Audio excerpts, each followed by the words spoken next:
Buenos días a todos mis amados amigos y hermanos. ¿Cómo están todos ustedes en este día? Me imagino que bajo la gracia y la misericordia de nuestro Dios. Les saludo en esta tarde en el nombre precioso de nuestro Señor Jesucristo, deseando que todo el bien de Dios permanezca sobre su vida ahora y siempre. Damos gracias al Señor por esta tarde tan maravillosa de este día, viernes 5 de junio del año 2020, el año de plenitud divina en el que moramos bajo la gloria de nuestro Dios. Damos gracias al Señor también porque Él nos concede seguir compartiendo la palabra del Señor. En este día yo quiero hablarle acerca del Salmo 2. Hay un escrito que yo leí a finales de la semana pasada que me dejó un poco medio sorprendido de ver que hay gente que a esta altura no reconoce a nuestro Dios. Y en base a eso yo quiero hablarles en esta tarde acerca de el tema la victoria del Mesías. Vamos a tener una palabra de oración. Padre, tú eres un Dios grande e inmenso, que dominas en el cielo, en la tierra y debajo de la tierra. Tú eres real, lo que hemos tenido la experiencia de la salvación. No podemos negarte a ti porque tú nos trasladaste de las tinieblas a tu luz admirable. Y por eso nosotros anunciamos las virtudes del que nos amó y se entregó por nosotros en la cruz del Calvario.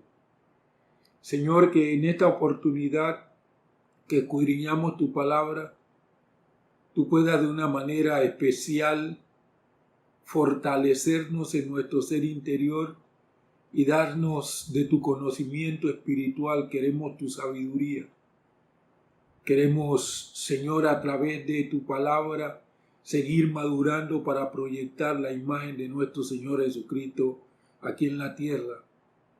Así que nos ponemos en tus manos para escudriñar tu palabra.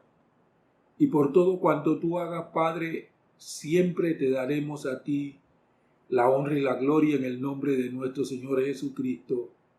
Amén y amén. Bien, el tema, la victoria del Mesías. Vamos entonces a desarrollar en esta tarde este tema. Como le acabo de decir, hoy vamos a estar examinando el Salmo número 2. A algunos salmos se le llama mesiánico, debido a sus descripciones proféticas de Jesús el Mesías, entre paréntesis, Cristo, su vida, muerte, resurrección y reino futuro. David, el posible autor de este Salmo número 2, fue pastor, soldado y rey. También fue profeta debido a que este Salmo describe la rebelión de las naciones y la venida de Cristo para establecer su reino eterno. Como dijo el apóstol Pedro acerca de David, él dijo que David era profeta, así que como profeta, él delineó lo que sería su futuro reino milenial. Esto fue lo que dijo el apóstol Pedro en Hechos capítulo 2, versículos 29 y 30. Hermanos, les puedo decir confiadamente que nuestro padre David murió y fue sepultado, y su sepulcro está entre nosotros hasta el día de hoy. Siendo pues profeta y sabiendo que Dios le había jurado con juramento que se sentaría sobre su trono uno de su descendencia, habló entonces acerca de el Mesías, la venida del Mesías y luego su segunda venida para establecer su reino. Este salmo es mencionado con frecuencia en el Nuevo Testamento. David pudo haber escrito estas palabras en medio de una conspiración por parte de algunas de las naciones paganas vecinas.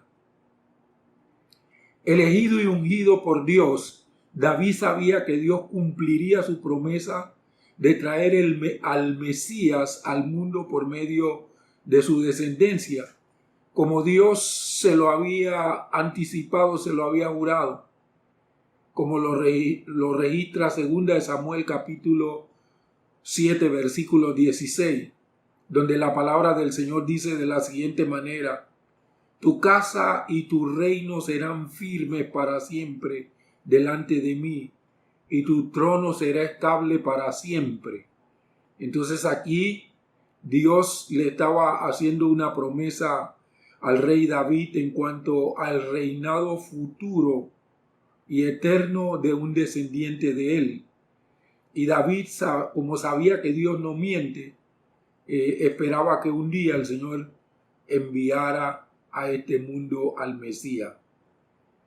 Amados y amadas, vamos a examinar a través de este mensaje 3 aspectos esenciales sobre este tema titulado La victoria del Mesías. El primer punto que vamos a examinar, necia oposición. El segundo, victoria total. Y el tercer punto, un llamado a rendirse. O sea que el Salmo número 2 tiene 12 versículos y los 12 versículos los vamos a cubrir en estos 3 puntos, desarrollándolo para que nosotros podamos ver lo que será la victoria total del Mesías. Vamos a ver este primer punto, necia oposición. Está basado en el Salmo 2, los primeros 4 versículos. La palabra del Señor dice de la siguiente manera: ¿por qué se amotinan las naciones y los pueblos traman cosas vanas? Se presentan los reyes de la tierra y los gobernantes consultan unidos contra el Señor y su ungido, diciendo: rompamos sus ataduras, echemos de nosotros sus cuerdas. El que habita en los cielos se reirá, el Señor se burlará de ellos. Ahora, lo que yo le hablaba de lo que leí la semana pasada tiene que ver con un prominente médico pediatra e infectólogo que forma parte de los asesores de la comisión COVID-19. Lamentablemente, porque creo que desde dentro de la misma comisión hay una oposición al plan y al propósito de nuestro Dios. Él forma parte de la comisión COVID. Él, el 25 de febrero de 2018, cuando se hizo aquella gran marcha en contra de los matrimonios igualitarios, su ira se encendió y él hizo un escrito donde habló muy mal acerca del pueblo de Dios, y donde él dijo que Dios no existía. Esto salió publicado el 25 de febrero de 2018 en el diario La Prensa. El título era Urge matar a Dios. Y allí escribió Dios con minúscula, porque según él esto no es un error gramatical, ya que para él este ser no existe, sino más bien lo que existe es una fuerza cósmica que rige este mundo. Es lamentable que alguien con un pensamiento como este esté metido en la comisión de COVID-19, porque yo sé que muchísimos estamos orando al Señor para que Él pueda hacer algo especial en nuestro país, pero este es un escollo grandísimo, hermano, tener a alguien que no cree en Dios. El mismo presidente de la República invocaba el nombre del Señor, pero mientras él invocaba el nombre del Señor, detrás, sentado, había uno que dice que a ese Dios que proclamaba el presidente de la República hay que matarlo. Entre muchas de las cosas escritas saqué este párrafo Para superar los embates de los fanáticos del dogma y recobrar la dignidad como especie pensante, urge matar a Dios. Totalmente enojado, endiablado, porque la gran mayoría de los panameños nos opusimos al matrimonio igualitario. Amados hermanos y hermanas, a menudo la gente piensa que será libre si escapa de Dios. Sin embargo, siempre serviremos a alguien o a algo, ya sea a un rey humano, una organización o a nuestro propio deseo, pero siempre nosotros serviremos a algo. Así como un pez no se libra cuando sale del agua y un árbol no se libra cuando deja el suelo, no somos libres cuando dejamos al Señor. La única ruta segura hacia la libertad es servir sinceramente a Dios, el Creador.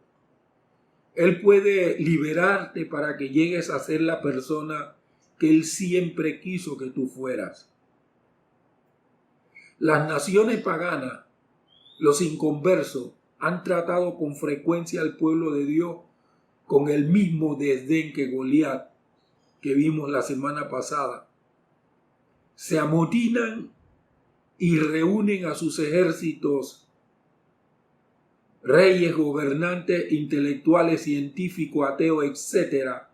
Conspiran contra Dios y contra su ungido, entre paréntesis su Mesías, el Cristo, y dicen: rompamos sus ataduras, dice el Salmo 2, o sea, quitemos su freno y echemos de nosotros sus cuerdas. Esto es símbolo de autoridad. Ahora, quitemos su freno y vamos a quitar esa autoridad que supuestamente invocan los cristianos.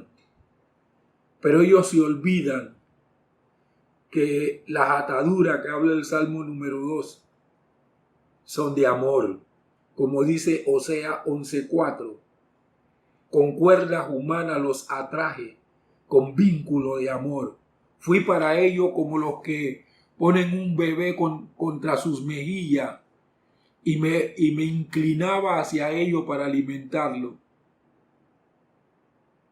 Amados hermanos y hermanas, amigos, ¿con qué necedad se comportan? ¿Piensan acaso que pueden impedir que Dios cumpla sus pactos y promesas? Dios se ríe, no de las naciones, sino de la idea errónea que tienen del poder. Es la clase de risa de un padre cuando un hijo se jacta de correr más aprisa que su padre o de poder ganarle en una lucha. El padre sabe las limitaciones de su hijo y Dios conoce las limitaciones de las naciones.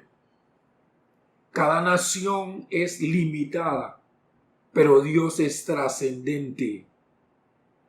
Si tú, mi amado hermano, hermana, amigo o amiga, tienes que elegir entre depositar tu confianza en Dios o en las naciones, yo te exhorto a que tú elijas a Dios.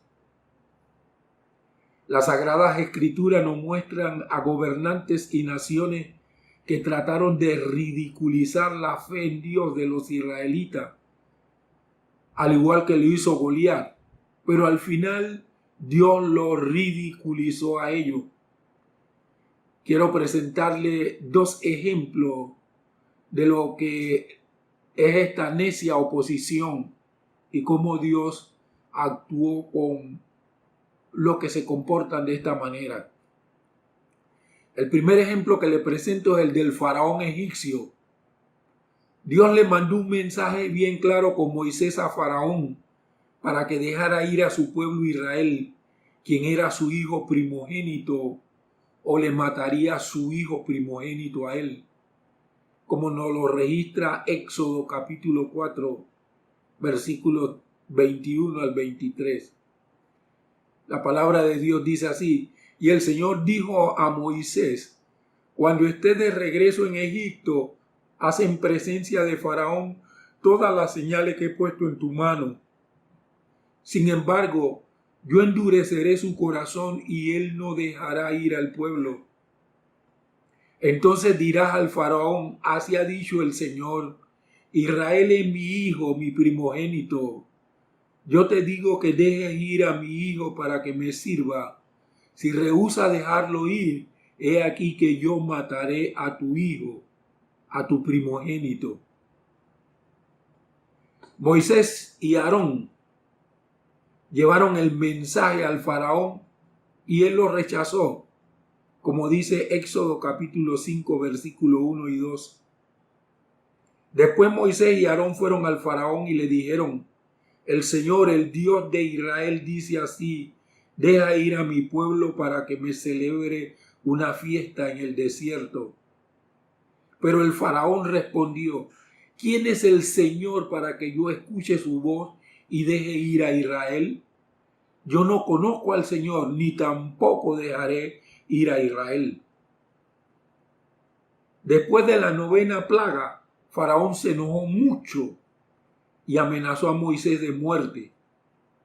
Como dice Éxodo capítulo 10, versículos del 27 al 29. Pero el Señor endureció el corazón de Faraón y no quiso dejarlos ir. Y el Faraón dijo a Moisés, retírate de mi presencia, guárdate de volver a ver mi cara, porque el día en que veas mi cara morirás.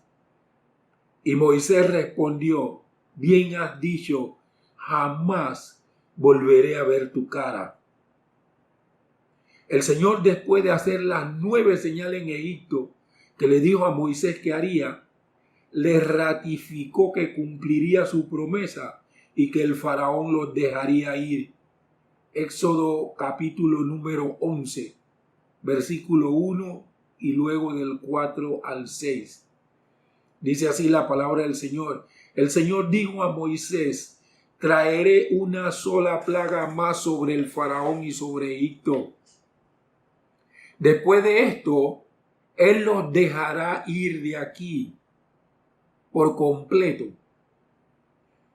Verso 4. Entonces dijo Moisés, así ha dicho el Señor, como a la medianoche yo pasaré por en medio de Egipto, y todo primogénito en la tierra de Egipto morirá, desde el primogénito del faraón que se sienta en su trono, hasta el primogénito de la sierva que está detrás del molino, y todo primogénito del ganado.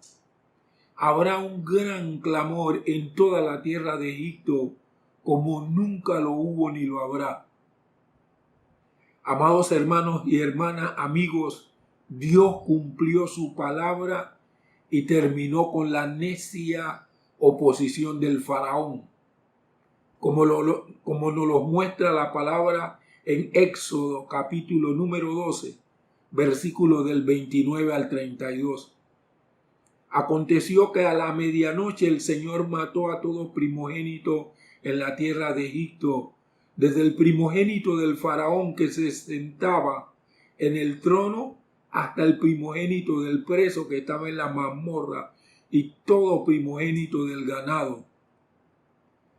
Aquella noche se levantaron el faraón, todos sus servidores y todos los egipcios, pues había un gran clamor en Egipto, porque no había casa donde no hubiera un muerto. Entonces hizo llamar a Moisés y a Aarón de noche y les dijo, levántense y salgan de en medio de mi pueblo, ustedes y los hijos de Israel, vayan y sirvan al Señor como han dicho, tomen también sus ovejas, sus vacas, como han dicho, váyanse y bendíganme a mí también. Amados hermanos y hermanas, amigos y amigas, Dios humilló al faraón. Como dice la palabra del Señor, dice el necio en su corazón no hay Dios, pero Dios los humilla, mostrándole que sí hay un Dios verdadero. Le presento otro ejemplo de lo que es la necia oposición. El rey Senaquerib. Este rey de Asiria envió al Rabsacé con un mensaje para que el rey Ezequías de Judá y todos sus reinos se rindieran a él, como lo registra Segunda de Reyes, capítulo 18, versículo del 17 al 20. Después el rey de Asiria envió al Tartán, al Raxari y al Raxase con un poderoso ejército desde Laquis al rey Ezequía en Jerusalén.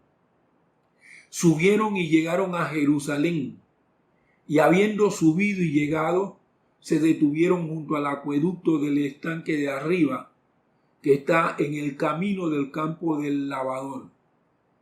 Luego llamaron al rey y salieron hacia ellos Eliaquín, hijo de Hilquía, el administrador del palacio, Sebna, el escriba, y Joiab, hijo de Asaf, el cronista. Entonces les dijo el Raxase: digan a Ezequía que así ha dicho el gran rey, el rey de Asiria. ¿Qué confianza es esa en que confías? Tú has dicho tener plan y poderío para la guerra, pero solo son palabras de labio. Pero ahora, ¿en quién confía para que te hayas rebelado contra mí? Eliaquín, el administrador del palacio, habló con el Raxase y le pidió que hablara en arameo para que el pueblo de Israel no tuviera pendiente de la conversación. Y lo que hizo el Raxase fue ofender a Israel y ofender a Dios. Segunda de Reyes, capítulo 18, versículo del 26 al 35 dice: entonces Eliaquín, hijo de Hilquía, Sebna y Joax dijeron al Raxase: por favor, habla a tu siervo en arameo, porque nosotros lo entendemos. No hables con nosotros en hebreo, a oído del pueblo que está sobre la muralla. Pero el Raxase le dijo: ¿acaso me ha enviado mi señor para decir estas palabras solo a tu señor y a ti? ¿No les concierne también a los hombres que están sobre la muralla, quienes como ustedes han de comer sus propios excrementos y beber su propia orina? Entonces el Raxase se puso de pie, gritó a gran voz en hebreo y habló diciendo: oigan la palabra del gran rey, el rey de Asiria. Así ha dicho el rey: no los engañe Ezequía, porque él no los podrá librar de mi mano. Tampoco lo haga confiar Ezequía en el Señor, diciendo: ciertamente el Señor nos librará y esta ciudad no será entregada en manos del rey de Asiria. No escuchen a Ezequía, porque así ha dicho el rey de Asiria: hagan la paz conmigo y ríndanse a mí, y comerá cada uno de su vid y de su higuera, y beberá cada uno las aguas de su pozo, hasta que venga y los lleve a una tierra como la suya. O sea que él iba a tratar de deportarlos, sacarlos del territorio que Dios le había dado a la nación de Israel. Y dice: tierra de grano y de vino, tierra de pan y de viña, tierra de aceite, de olivo y de miel. Así vivirán y no morirán. No escuchen a Ezequía, porque los engaña diciendo: el Señor nos librará. ¿Acaso alguno de los dioses de las naciones libró su tierra del rey de Asiria? ¿Dónde están los dioses de Hamath y de Arfad? ¿Dónde están los dioses de Sefarvaim, de Hena y de Ibá? ¿Acaso libraron esto a Samaria de mi mano? El rey de Asiria comparó a los dioses de estas naciones con el Dios vivo y verdadero. Eso es tremendo, amados hermanos. Lo igualó al Dios que creó los cielos y la tierra con los dioses de las naciones. El verso 35 dice: ¿cuáles de entre todos los dioses de estas tierras libraron sus tierras de mi mano, para que el Señor libre a Jerusalén de mi mano? Incluso él mencionó a Samaria que era la capital del reino del norte, y ya el reino del norte había sido llevado cautivo. Entonces él dice, ¿cuál es el poder que tiene ese Dios? Que el reino del norte, las 10 tribus fueron llevadas cautivas, y estas 2 tribus se rebelan para decir que el Señor los librará. Entonces menospreció al Señor y lo igualó a los dioses de las naciones. Cuando el rey Ezequías escuchó este mensaje, se turbó, pero mandó a su siervo, al profeta Isaías, quien le habló de parte del Señor. Cuando nosotros tenemos situaciones difíciles como esa, necesitamos la palabra profética. Y el rey Ezequías hizo muy bien. Mandó al equipo para que fueran donde el profeta Isaías y le comunicaran todas las palabras que había dicho el rey de Asiria, Senaquerib. Esto lo registra Segunda de Reyes, capítulo 19, versículos 1 y 2, del 5 al 7, del 27 al 28 y del 34 al 37. Dice, aconteció que cuando el rey Ezequías lo oyó, rasgó sus vestiduras y cubierto de cilicio entró en la casa del Señor. Versículo 2, luego envió cubierto de cilicio a Eliaquim, el administrador del palacio, a Sebna, el escriba, y a los ancianos de los sacerdotes, a donde estaba el profeta Isaías, hijo de Amós. Verso 5, fueron pues a Isaías los servidores del rey Ezequías. Verso 6, e Isaías les dijo, así dirán a su Señor. Así ha dicho el Señor, no temas por las palabras que has oído, con las que me han injuriado los criados del rey de Asiria. Versículo 7, he aquí, yo pondré en él un espíritu, y oirá un rumor y se volverá a su tierra, y haré que en su tierra caiga espada, que lo maten. Versículo 27, el Señor le mandó un mensaje al rey Senaquerib en este versículo 27 y le dijo, yo conozco tu sentarte, tu salir y tu entrar, y también tu furor contra mí. Versículo 28, porque te has enfurecido contra mí y tu arrogancia ha subido a mis oídos.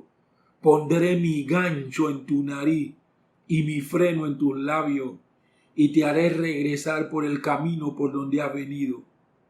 Versículo 34, pues defenderé esta ciudad para salvarla por amor a mí mismo y por amor a mi siervo David. Verso 35, aconteció que aquella noche salió el ángel del Señor e hirió a 185,000 en el campamento de los asirios. Se levantaron por la mañana y he aquí que todos ellos eran cadáveres. Entonces Senaquerib, rey de Asiria, partió y regresó y permaneció en Nínive. Verso 37. Pero sucedió que mientras adoraba en el templo de Nisroch, su dios, a quien quiso superar, comparar con el Dios de los cielos y decir que su Dios era más grande que el Dios de los cielos, mientras estaba adorando a ese Dios, sus hijos, Adramelech y Sarecer, lo mataron a espada y huyeron a la tierra de Ararat, y su hijo Asarhedón reinó en su lugar. Amados hermanos y hermanas, amigos y amigas, Dios cumplió su palabra, defendió a Judá, avergonzó a Senaquerib, lo mató y terminó con la necia oposición. Todo lo que se levantan contra el Señor con una necia oposición caerán delante de Él, porque el Dios de nosotros es un Dios verdadero, real. Él creó el universo y gobierna en el cielo, en la tierra y debajo de la tierra. ¿Con qué necedad se comportan algunos gobernantes intelectuales y científicos? ¿Piensan acaso que pueden impedir que Dios cumpla sus pactos y promesas? Las conspiraciones y estratagemas de los malvados no harán mover a Dios. Dios sigue aún en su trono. Él es inconmovible. Dios mismo se ríe, no porque no sienta amor hacia ellos, sino porque ve la ironía de sus débiles esfuerzos. Su misma determinación de oponerse a su voluntad proporciona la oportunidad de Dios de juzgar al mundo y alcanzar la victoria sobre la fuerza de Satanás. Como dice Apocalipsis 14:19, entonces el ángel lanzó su hoz afilada en la tierra y vendimió la viña de la tierra, echó las uvas en el gran lagar de la ira de Dios. También como dice Apocalipsis capítulo 16, versículo 1, entonces oí una gran voz que desde el templo decía a los 7 ángeles, vayan y derramen las 7 copas de la ira de Dios sobre la tierra. Apocalipsis capítulo 19, versículos del 17 al 21. Vi a un ángel que estaba de pie en el sol, y él gritó con gran voz a todas las aves que volaban en medio del cielo, diciendo, vengan, congréguense para el gran banquete de Dios, para que coman la carne de reyes, de comandantes y de los poderosos, y la carne de caballo y de su jinete, y la carne de todos, tanto de libres como de esclavos, tanto de pequeños como de grandes. Y vi a la bestia y a los reyes de la tierra y a sus ejércitos congregados para hacer la guerra contra el que estaba montado sobre el caballo y contra su ejército. Y la bestia fue tomada prisionera junto con el falso profeta que había hecho delante de ella las señales con que había engañado a los que recibieron la marca de la bestia y adoraban su imagen. Ambos fueron lanzados vivos al lago de fuego ardiendo con azufre. Versículo 21. Los demás fueron muertos con la espada que salía de la boca del que estaba sentado sobre el caballo, y todas las aves se hartaron de la carne de ellos. Amados hermanos y amigos, Dios es todopoderoso. Creó el mundo y conocía los imperios de la tierra mucho antes que existieran. Como dice Daniel capítulo número 2, versículos del 31 al 35. Tú, oh rey, interpretando el sueño del faraón. Ustedes saben que Nabucodonosor tuvo un sueño donde él veía una estatua y no hubo quien se lo interpretara hasta que Dios le dio el sueño y la interpretación a Daniel. Y Daniel interpreta el sueño a Nabucodonosor diciendo, tú, oh rey, mirabas y he aquí una gran estatua. Esta estatua que era muy grande y cuyo brillo era extraordinario, estaba de pie delante de ti y su aspecto era temible. La cabeza de esta estatua era de oro fino, su pecho y sus brazos eran de plata, su vientre y sus muslos eran de bronce. Sus piernas eran de hierro y sus pies en parte eran de hierro y en parte de barro cocido. Mientras mirabas, se desprendió una piedra sin intervención de mano. Ella golpeó la estatua en sus pies de hierro y de barro cocido y los desmenuzó. Entonces se desmenuzaron también el hierro, el barro cocido, el bronce, la plata y el oro, y se volvieron como el tamo de las eras en verano. El viento se los llevó y nunca más fue hallado su lugar. Y la piedra que golpeó la estatua se convirtió en una gran montaña que llenó toda la tierra. Y esto tiene que ver con el reinado universal del Mesías. Será quitado todo vestigio de los imperios que hay en este mundo y habrá un solo gobierno, el gobierno de nuestro Señor Jesucristo. Pero el poder y el orgullo originó que las naciones y los líderes se enfurecieran contra Dios e incluso trataran de liberarse de Él. Amados y amadas, nuestro mundo tiene muchos líderes que se jactan de su poder, que se quejan y enfurecen contra Dios y su pueblo, que prometen tomar el poder y formar su propio imperio. Pero yo le tengo una noticia. Dios se ríe debido a que cualquier poder que tengan proviene de Él y puede quitárselo. No debemos tener miedo cuando los tiranos se jacten. Todos ellos están en las manos de Dios. Vamos al segundo punto, victoria total. Este segundo punto está basado en el Salmo 2, versículos del 5 al 9. La palabra de Dios dice: entonces les hablará en su ira y los turbará en su furor. Yo he instalado a mi rey en Sión, mi monte santo. Yo declararé el decreto. El Señor me ha dicho: tú eres mi hijo, yo te engendré hoy. Pídeme y te daré por heredad las naciones y por posesión tuya los confines de la tierra. Tú los quebrantarás con vara de hierro, como a vasija de alfarero los desmenuzarás. En realidad, amados hermanos y hermanas, la ira de Dios se desencadenará sobre todo aquello que se opone al reinado de su Hijo. Cuando se manifieste esa ira, aterrorizará a todos, como dice Apocalipsis capítulo 16, versos 15 y 16. He aquí yo vengo como ladrón.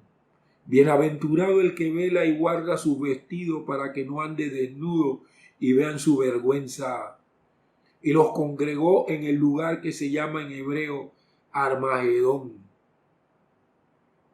La victoria del Mesías podemos considerarla un hecho. Dios ya lo ha puesto en el trono como su Hijo. El Hijo en un sentido único. Cuando el Salmo dice: yo te engendré hoy, es una frase que se usaba en la época bíblica cuando un rey inauguraba a su hijo como por rey, a fin de que reinara en igualdad de condiciones con él, como nuestro Señor Jesucristo con el Padre en la actualidad. Como rey, todas las naciones son la herencia del Mesías, como dice el Salmo 72:8. Dominará de mar a mar y desde el río hasta los confines de la tierra. Todo enemigo será quebrantado ante él, como dice Apocalipsis 2:27. Él las guiará con cetro de hierro, como vaso de alfarero son quebradas, así como yo también he recibido de mi Padre. Miren lo que dice Apocalipsis 19:15.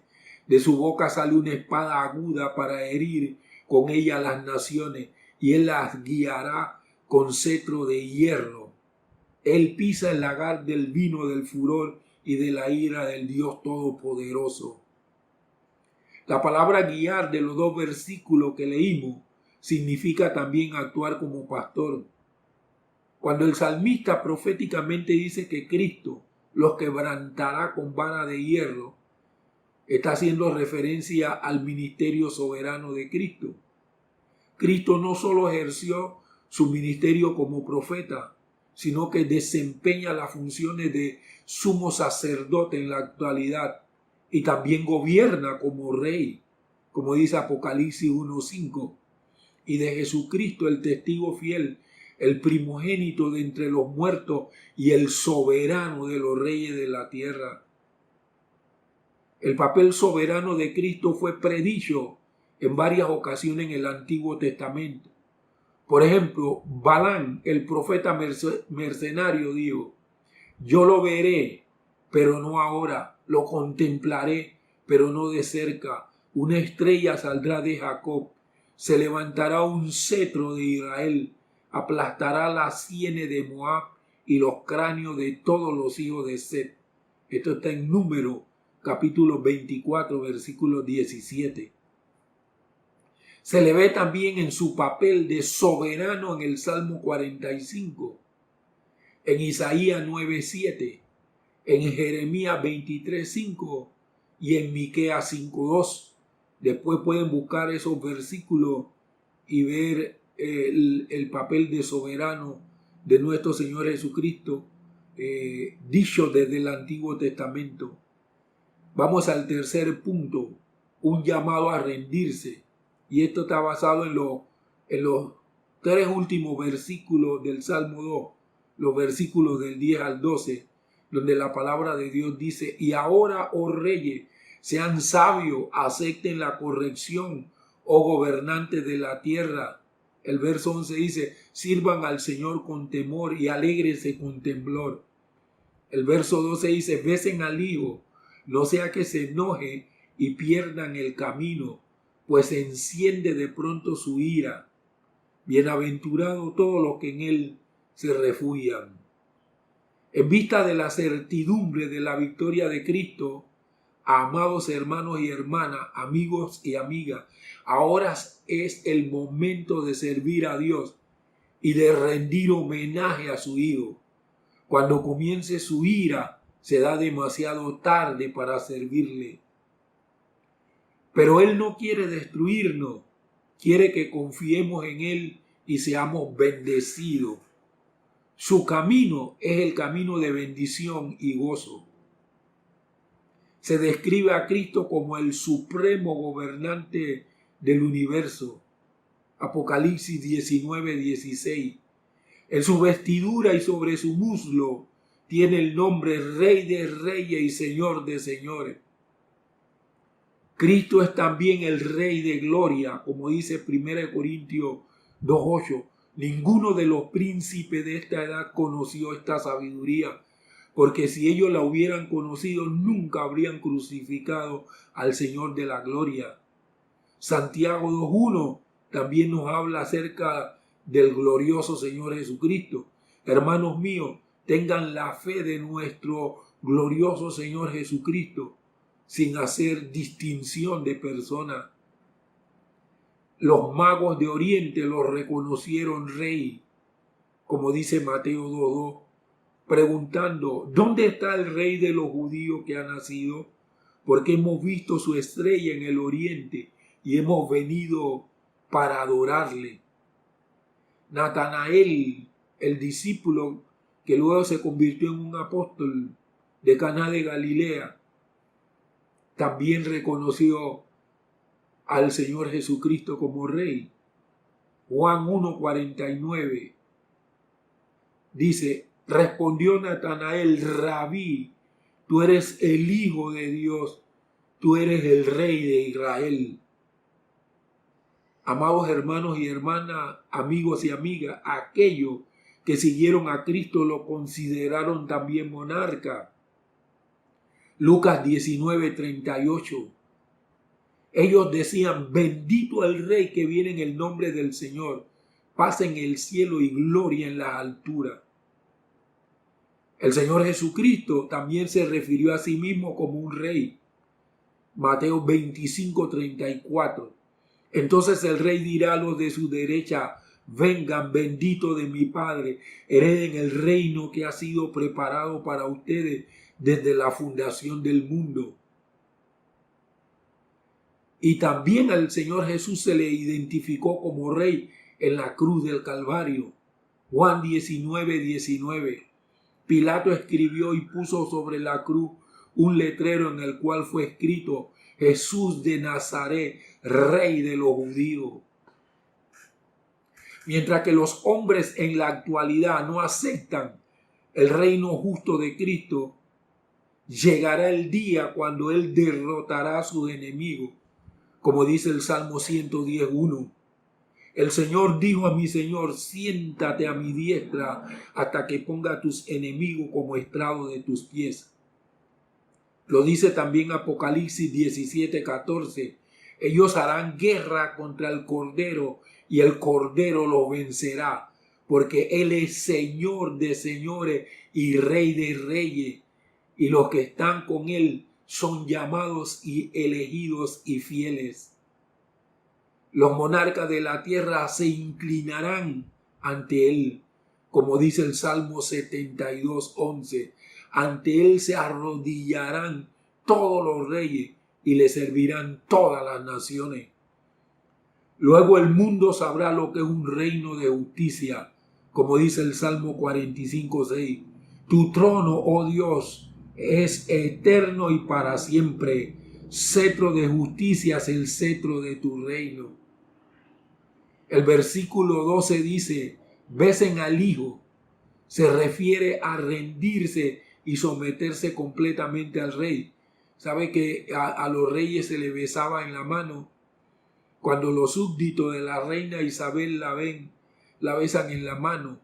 Eso es símbolo de sometimiento, de rendirse completamente al rey. Y el versículo 12 dice, besen al Hijo. O sea, ríndanse y sométanse completamente al rey. Cristo no es solo el rey escogido por Dios, sino que también debe ser el rey en nuestros corazones y en nuestras vidas. Para poder estar listos para su venida, debemos someternos a su liderazgo cada día. No nos pongamos a buscar otras cosas. Amados hermanos, lo que nosotros necesitamos es someternos al liderazgo de nuestro Señor Jesucristo.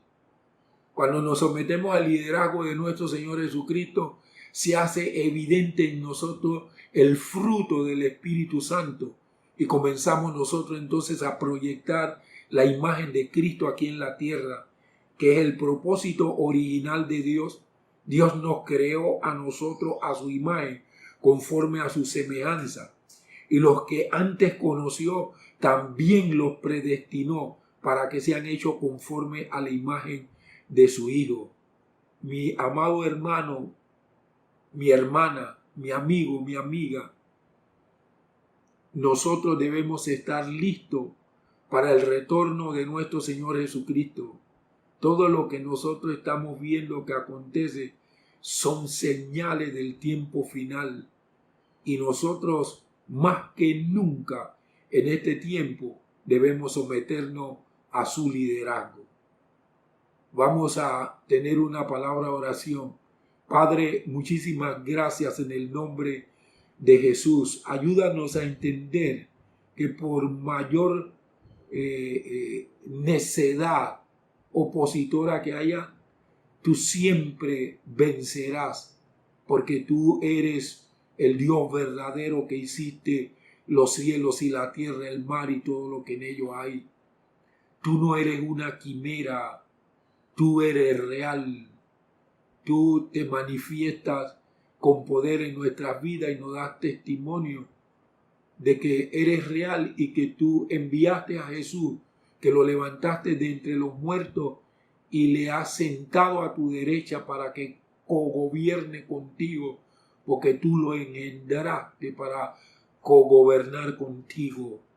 Señor, ayúdanos a someternos, a vivir en este tiempo totalmente rendido a nuestro Señor Jesucristo.